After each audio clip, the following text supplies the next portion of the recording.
Elle a donné un visage à la souffrance, une voix à ceux qu'on ne voulait pas voir et une force à la photographie engagée. Son nom, Dorothy Lange.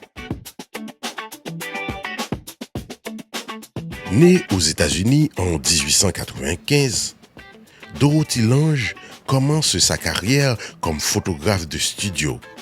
Mais c'est la rue, la crise, la réalité brute qui l'appelleront à devenir l'une des figures les plus marquantes de la photographie sociale.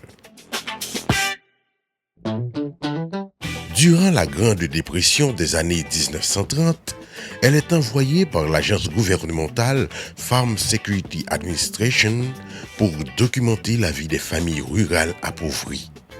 C'est là qu'elle réalise sa photo la plus célèbre, Migrant Mother. Ce portrait d'une mère seule avec ses enfants, devenue une icône universelle de la misère et de la dignité humaine. À travers son objectif, Dorothy Lange ne cherche pas à choquer, mais à rendre visible la fatigue, visible la lutte, visible la force silencieuse des oubliés de l'histoire.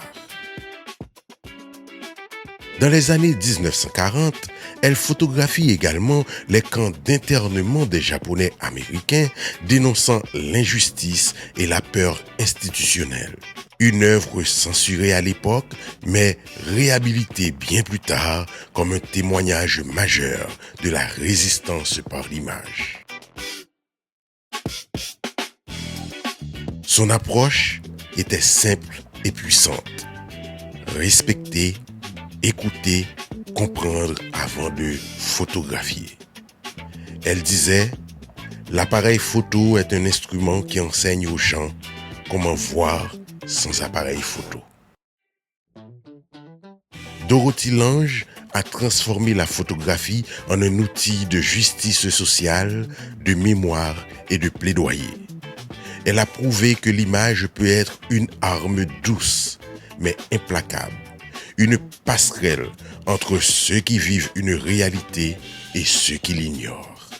Elle nous laisse un héritage immense, celui d'une photographie humaine, vraie, profondément éthique, qui continue d'inspirer chaque regard sensible porté sur le monde.